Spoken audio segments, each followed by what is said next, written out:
Les aventuriers d'HubSpot by 1 minute 30 avec Gabriel Dabichwevel.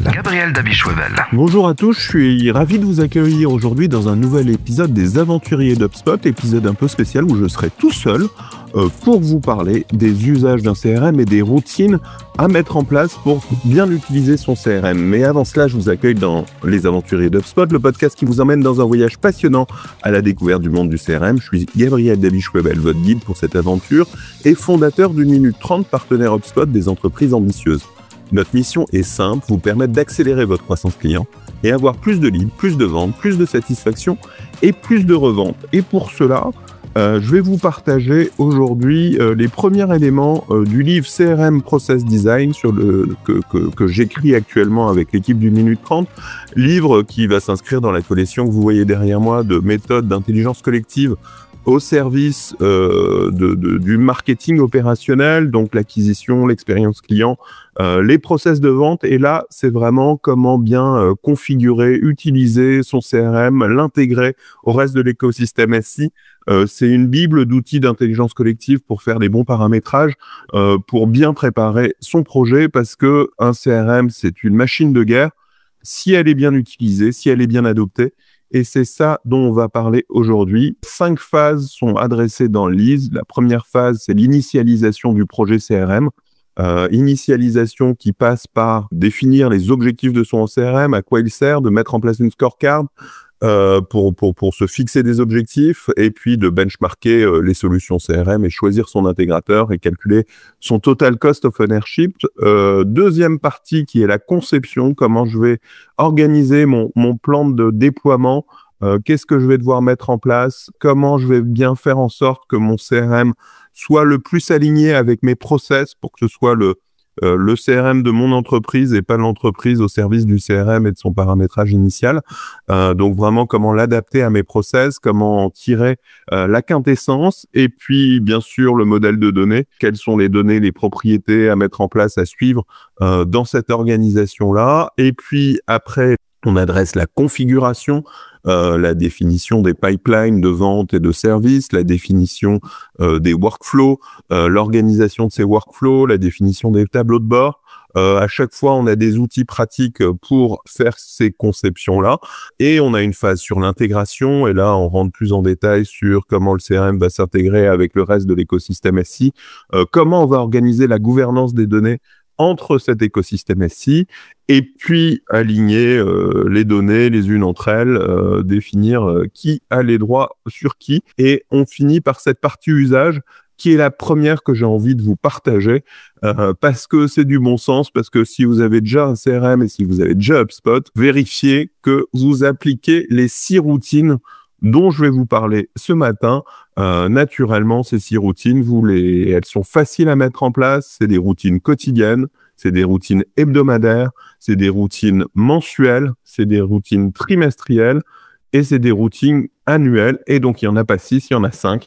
Voilà, on va balayer l'ensemble de ces routines les unes après les autres pour vous assurer que vous faites le meilleur usage de votre CRM, que tout le monde l'utilise, qu'il y a une vraie adoption, que vous renforcez cette adoption, et puis que le CRM vous apporte de la valeur à travers les reporting, à travers l'automatisation, et que vous en êtes capable de faire un bilan positif en fin d'année.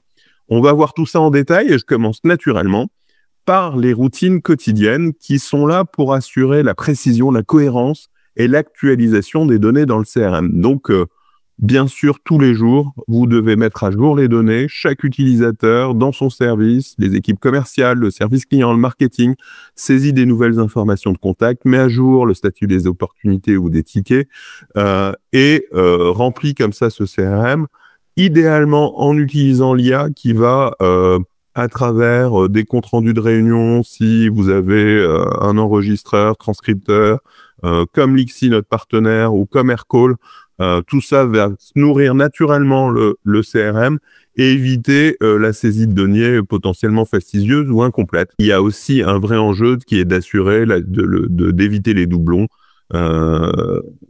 portés par des équipes dédiées telles que les CRM managers, Sales Ops ou Service Ops. Quand vous en avez dans l'organisation, Il y a aussi toute la préparation des actions de prospection qui sont de façon quotidienne, construire les backlogs de prospection, optimiser les séquences d'emailing. Il y a le suivi et la gestion des campagnes marketing, paramétrer des nouvelles campagnes d'emailing, de SMS, suivre les résultats, gérer des leads entrants, les qualifier. Il y a tout ce qui est aussi de l'ordre du contrôle de qualité et des données et de l'assistance. C'est un vrai enjeu. Un CRM va bien fonctionner si les données sont de qualité, vérifiées, à jour. Et à ce titre, il y a un rôle de contrôle à mettre en place. Quel que soit votre CRM, y compris les plus faciles et ceux qu'on recommande bien sûr comme HubSpot, il faut que la qualité, la donnée soit de qualité au sein de ce CRM. Et ça, c'est un travail de tous les jours. Travail de tous les jours qui va être renforcé dans le cadre des routines hebdomadaires. Donc, je passe à ma deuxième routine, dans lequel on va avoir des réunions d'équipe. Chaque département, vente, service client, marketing se réunit pour examiner les indicateurs clés, partager les progrès, les défis, aligner les priorités, s'assurer que chacun remplit ce qu'il devait remplir. Ça sert aussi à ça, une réunion d'équipe, à renforcer les bonnes pratiques, à s'assurer que sur une opportunité, chaque commercial va écrire la même chose, mettre en place des éléments, des propriétés communes pour suivre la qualité d'un deal et être capable de restituer son opportunité de la même façon. Et ça se fait à travers du questionnement pendant la réunion d'équipe et la relecture des fiches. Ça peut marcher aussi pour tout ce qui est service client, etc. C'est aussi l'occasion de paramétrer des rapports automatisés, d'améliorer toujours la qualité des données avec un côté guidance pour montrer ce qui n'est pas bien fait et expliquer, reformer pour que ce soit bien fait. Et c'est un suivi de l'engagement des leads pour améliorer la qualité, porté par le Marketing Hub, adapter les segmentations. On est dans un travail d'amélioration continue quand on utilise un CRM et il faut que cette amélioration continue soit portée pour pas le laisser vivre sur son premier paramétrage et au fur et à mesure se détacher de plus en plus des vrais process de l'entreprise. C'est quelque chose qui s'enrichit au jour le jour, qui s'adapte au jour le jour. On passe maintenant aux routines mensuelles, les troisièmes routines dont je vous ai parlé.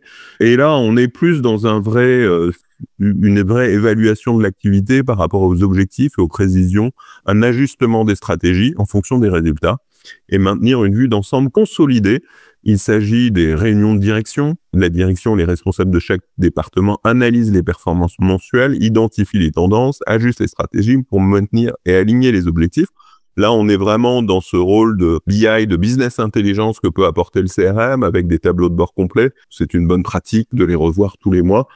J'imagine que vous faites déjà dans votre entreprise, analyser l'expérience utilisateur et suivre l'adoption. Ça, c'est un rôle pour le CRM manager. Assurer une formation continue et une actualisation des compétences. Et suivre, bien sûr, tout ce qui est objectif de campagne du côté du marketing. On est vraiment dans ces routines de beaucoup plus de pilotage, là où, au quotidien, on était vraiment dans la saisie des données et dans les hebdomadaires, dans le renforcement et dans l'animation d'équipe. Là, on est passé au niveau direction.